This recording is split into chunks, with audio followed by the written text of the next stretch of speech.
Chapter 7 Arya 1. Arya's stitches were crooked again. She frowned down at them with dismay, and glanced over to where her sister Sansa sat among the other girls. Sansa's needlework was exquisite. Everyone said so. Sansa's work is as pretty as she is, Septa Mordain told their lady mother once. She has such fine, delicate hands. When Lady Catelyn had asked about Arya, the Septa had sniffed. Arya has the hands of a blacksmith. Arya glanced furtively across the room, worried that Septa Mordain might have read her thoughts. But the Septa was paying her no attention today. She was sitting with the Princess Marcella, all smiles and admiration. It was not often the Septa was privileged to instruct a royal princess in the womanly arts, as she had said when the Queen brought Marcella to join them.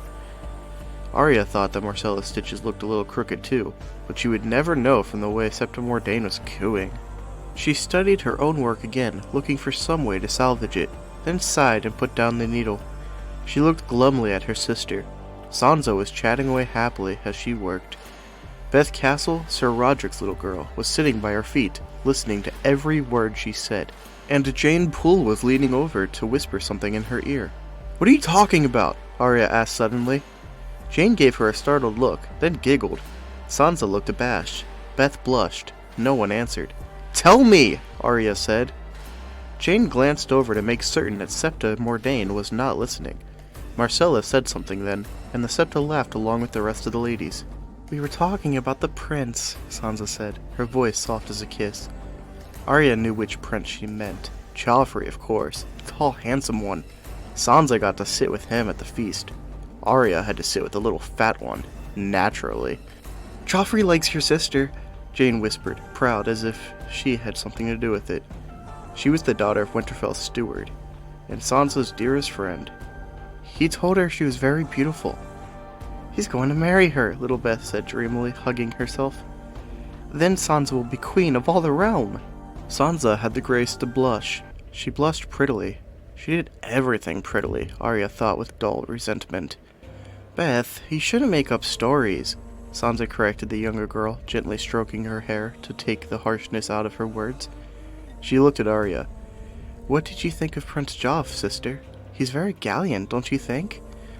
"Jon says he looks like a girl," Arya said. Sansa sighed as she stitched. "Poor Jon," she said. "He gets jealous because he's a bastard." "He's our brother," Arya said, much too loudly. Her voice cut through the afternoon quiet of the tower room. Septa Mordain raised her eyes. She had a bony face, sharp eyes, and a thin, lipless mouth made for frowning. It was frowning now. "What are you talking about, children?" "Our half-brother," Sansa corrected, soft and precise. She smiled for the Septa. "Arya and I were remarking on how pleased we were to have the princess with us today," she said. Septa Mordain nodded. "Indeed, a great honor for us all." Princess Marcella smiled uncertainly at the compliment. "Arya, why aren't you at work?"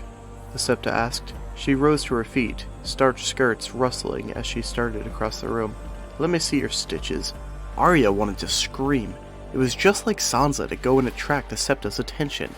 "Here," she said, surrendering up her work. The Septa examined the fabric. "Arya, Arya, Arya," she said. "This will not do. This will not do at all." Everyone was looking at her. It was too much. Sansa was too well bred to smile at her sister's disgrace, but Jane was smirking on her behalf. Even Princess Marcella looked sorry for her. Arya felt tears filling her eyes. She pushed herself out of her chair and bolted for the door. Septa Mordain called after her, "Arya, come back here! Don't you take another step! Your lady mother will hear of this. In front of our royal princess, too? You'll shame us all!" Arya stopped at the door and turned back, biting her lip. The tears were running down her cheeks now. She managed a stiff little bow to Marcella. "By your leave, my lady." Marcella blinked at her and looked to her ladies for guidance. But if she was uncertain, Septa Mordain was not. "Just where do you think you are going, Arya?" the Septa demanded. Arya glared at her. "I have to go shoe a horse," she said sweetly, taking a brief satisfaction in the shock on the Septa's face. Then she whirled and made her exit, running down the steps as fast as her feet would take her. It wasn't fair. Sansa had everything. Sansa was 2 years older. Maybe by the time Arya had been born, there had been nothing left. Often it felt that way. Sansa could sew and dance and sing. She wrote poetry. She knew how to dress.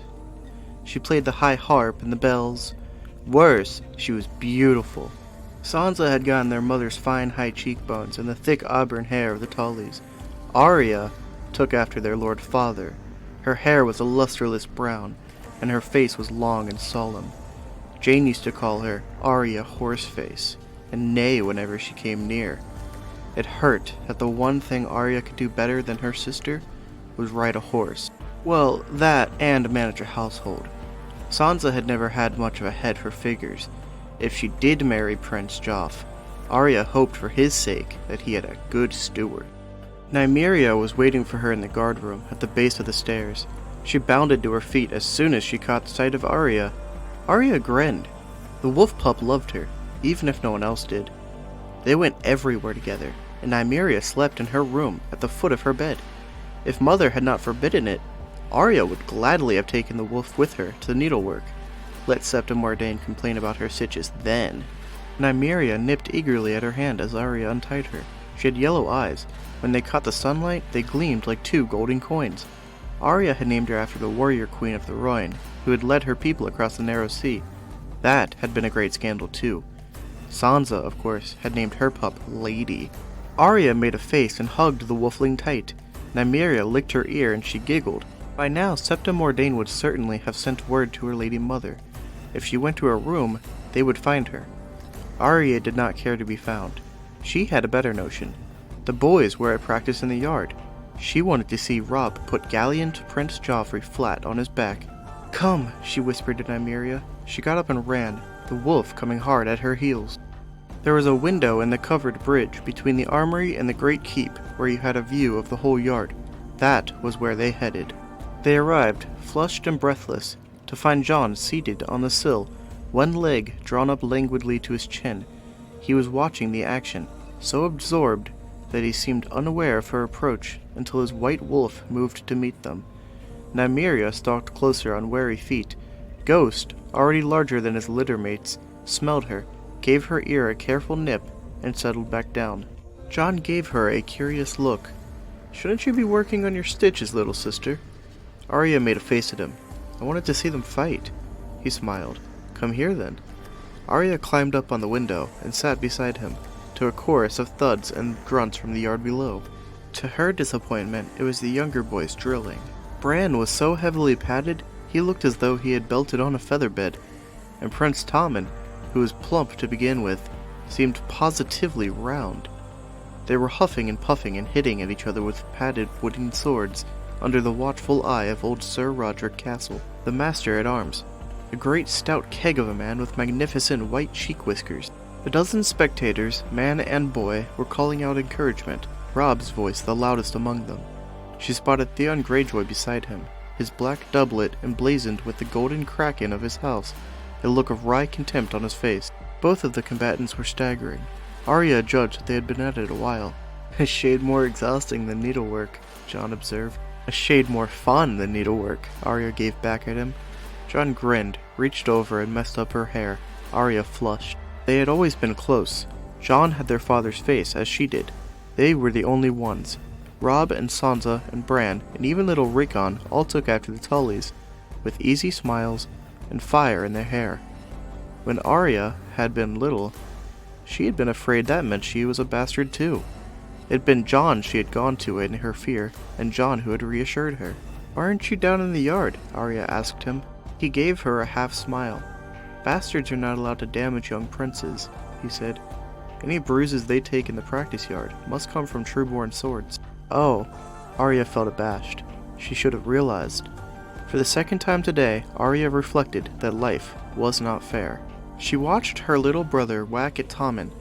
"I could do just as good as Bran," she said. "He's only 7. I'm 9.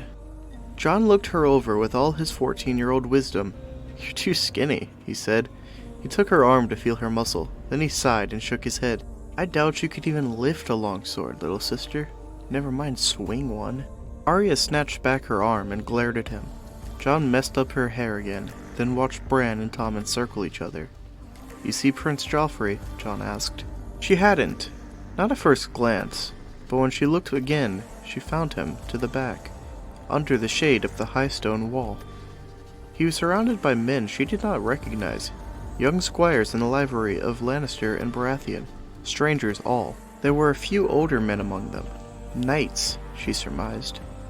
Look at the arms on his surcoat, Jon suggested. Arya looked. An ornate shield had been embroidered on the prince's padded surcoat. No doubt the needlework was exquisite. The arms were divided down the middle. On one side was the crowned stag of the royal house, on the other, the lion of Lannister. The Lannisters are proud, Jon observed. You'd think the royal sigil would be sufficient, but no. He makes his mother's house equal in honor to the king's. The woman is important too, Arya protested. Jon chuckled. Perhaps you should do the same thing, little sister. Wed Tully to Stark in your arms. A wolf with a fish in its mouth? It made her laugh. That would look silly. Besides, if a girl can't fight, why should she have a coat of arms? Jon shrugged. Girls get the arms but not the swords.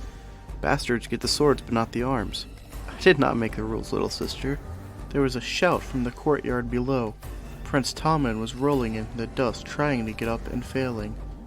All the padding made him look like a turtle on its back. Bran was standing over him with upraised wooden sword, ready to whack him again once he regained his feet. The men began to laugh. Enough! Sir Roderick called out. He gave the prince a hand and yanked him back to his feet. Well fought. Lou, Donis, help them out of their armor. He looked around. Prince Joffrey, Robb, will you go another round? Robb, already sweaty from a previous bout, moved forward eagerly. Gladly! Joffrey moved into the sunlight in response to Roderick's summons. His hair shone like spun gold. He looked bored. This is a game for children, Sir Roderick. Theon Greyjoy gave a sudden bark of laughter. You are children, he said derisively. Robb may be a child, Joffrey said. I am a prince, and I grow tired of swatting at Starks with a play sword. You got more swats than you gave, Joff, Robb said. Are you afraid? Prince Joffrey looked at him. Oh, terrified, he said. You're so much older. Some of the Lannister men laughed. Jon looked down on the scene with a frown. Joffrey is truly a little shit, he told Arya.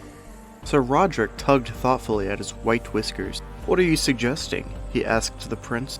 Live steel. Done! Robb shot back. You'll be sorry.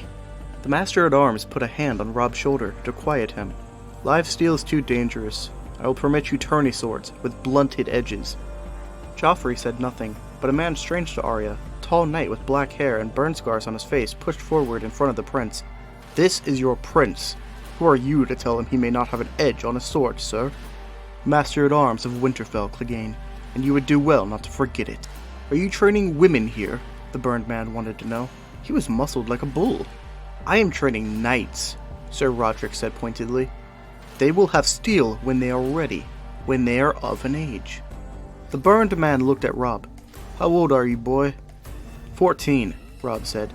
I killed a man at 12. You can be sure it was not with a blunt sword. Arya could see Robb bristle. His pride was wounded. He turned on Sir Roderick. Let me do it. I can beat him. Beat him with a tourney blade, then, Sir Roderick said. Joffrey shrugged. Come and see me when you're older, Stark. If you're not too old. There was laughter from the Lannister men. Robb's curses rang through the yard. Arya covered her mouth in shock. Theon Greyjoy seized Robb's arm to keep him away from the prince. Sir Roderick tugged at his whiskers in dismay. Joffrey feigned a yawn and turned to his younger brother. Come, Tommen, he said. The hour of play is done. Leave the children to their frolics. That brought more laughter from the Lannisters, more curses from Robb. Sir Roderick's face was beet red with fury under the white of his whiskers. Theon kept Robb locked in an iron grip until the princes and their party were safely away. Jon watched them leave, and Arya watched Jon. His face had grown as still as the pool at the heart of the Godswood. Finally, he climbed down off the window. The show is done, he said. He bent to scratch Ghost behind the ears. The white wolf rose and rubbed against him. You had best run back to your room, little sister. Septon Mordain will surely be lurking. The longer you hide, the sterner the penance. He'll be sowing all through winter. When the spring thaw comes, they will find your body with a needle still locked tight between your frozen fingers. Arya didn't think it was funny. I hate needlework, she said with passion. It's not fair. Nothing is fair, Jon said. He messed up her hair again and walked away from her, Ghost moving silently beside him. Nymeria started to follow too, then stopped and came back when she saw that Arya was not coming. Reluctantly, she turned in the other direction. It was worse than John had thought. It wasn't Septa Mordain waiting in her room. It was Septa Mordain and her mother.